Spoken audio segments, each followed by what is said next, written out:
Do you have advice for new mommies and daddies? What is an advice?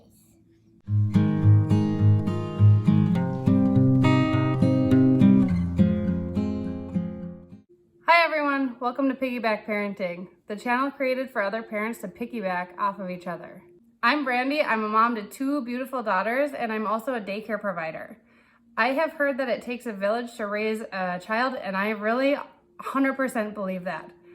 I started this channel because I have a desire to help other parents, and I also have an appreciation to other parents who have helped me along the way.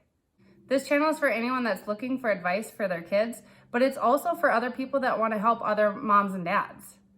The best way to help other moms and dads is by sharing what you know. So let's get into our topic of the day. Since it's the new year and we recently found out that my brother and sister-in-law are going to be first-time parents, I asked everybody what they thought their best advice was for new parents. And here's what everybody shared. Do you have anything to say that'll be helpful to new mommies and daddies?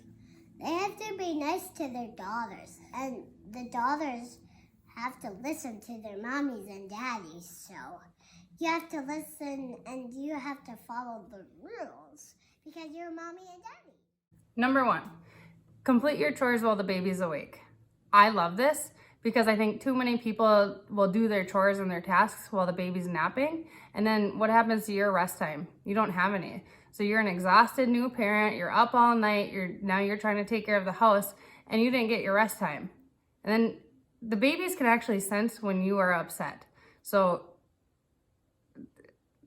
rest while the baby is resting, and I actually hate when people say that, but it is so true. And you don't even have to nap, but hold your baby and rest.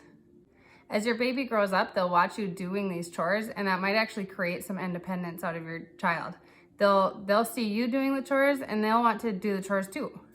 So complete the chores while the baby is awake. You can always come back to the chore, but you can't ever get that rest back. Number 2, there's no right or wrong ways to do anything. You have to find your own groove as a family, as a new family, and you need to lean into that. What I do isn't necessarily going to work for you, and maybe what you're going to do might not work for me and my family. And that's also kind of what piggyback parenting is about. It's about feeding off of each other's ideas. People giving you ideas, feeding off of it. Number 3, find other experienced parents and befriend them. As a daycare provider, I thought it was going to be super easy having a baby. Oh my gosh, I'm with babies all the time. What I learned is that I was so afraid to go home from the hospital because I didn't know what that baby was going to be like when we went home. So even as somebody that was experienced with kids, I was not an experienced parent, and I can't tell you how grateful I am to have the parents around me that I did. Experienced parents are not only just great for advice, but we've been there before. We have been through those struggles, so if you just need a shoulder to lean on, we're there for you. Number 4, it's okay to say no. You need to trust your gut, and you need to do what's best for your family. So if you have extra visitors that think that they deserve to be in the labor and delivery room and you don't want them there, you need to tell them no. You're speaking on behalf of your baby now, and it's more important that you do what's best for your baby than what other people might think about it. Number 5, babies cannot be spoiled. There is no such thing as a spoiled baby. Babies thrive on you spoiling them, you being there for their needs, you hugging them, kissing them, all those good things. That's what's going to create that powerful bond between you and baby, and it's going to make them feel comfortable going out into the world. So enjoy that one-on-one time that you get with them right now, especially if you're on maternity leave. That was my favorite time ever, was being on maternity leave with my kids. Number 6, take time away from your baby. Yes, cuddle them, spoil them, give them all the love, but also do the same thing for yourself. You need to spoil yourself. You need to give yourself love, and that is so important. Probably the biggest mistake I have made as a parent is I lost myself for a while. I forgot who I was. I was just like, I'm just a mom, and that's the only important thing about me. It took a while to get that back. So that's actually a good reminder. Don't lose yourself. You're not just a mom. You're not just a dad. You're also you. And that's what makes you a good mom or a good dad. It's great for your kids to see who you are outside of being a mom or a dad. Number 7, enjoy every phase. Some of the phases might seem difficult right now, but honestly, you might miss them. My now 6-year-old used to be so clingy, and it was like, please just give me a minute, step away, just be okay on your own. And now she asked me to not walk her to the bus stop the other day. Where's my clingy baby? I want that back. And my 2-year-old right now, she's in this power struggle with me, and I hate it. I absolutely hate it right now. But I also know that that's what's making her an independent person. So right now, I hate the fight with her, but one day I'm gonna look back on it and I might miss it. I don't know. We'll have to see. Number 8, love your child in a way that they feel love. And if you don't know how, then you need to learn. It's important for us to fill their buckets right now so that one day when they're on their own, they'll know what they deserve. Number 9, don't sweat the small stuff. This is one that I kind of agree to disagree, because I actually think that the small stuff is some of the most important things. However, if we're talking like, don't sweat the small stuff, my baby doesn't have a wipe warmer. Yeah, no, don't worry about that. Number 10, zipper pajamas.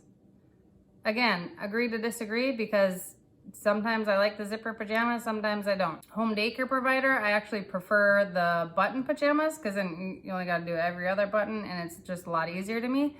But mom in the middle of the night at 2 a.m., it's completely dark, yeah, zipper pajamas. I can't tell you, I've gotten a foot outside of a pajama hole and I was like, what's happening here? Zipper pajamas for me at night, button pajamas for daycare. So that's actually a hot tip. If you're sending your kid to daycare in pajamas, button pajamas. We only have to do every other one. So there were your top 10 tips for new parents. While you're reading that, I have a bonus tip for you. Don't have a baby in December. If you're family planning, don't plan for December. While it's super fun to have a newborn baby over Christmas when they're 5 days old, it's not exciting to have to plan a birthday party around the same time as Christmas, because then you have the friends who are away for Christmas, and then you have and then you got presents on presents on presents. And then sometimes you have to go to Alabama before you have a birthday party. Just don't do it.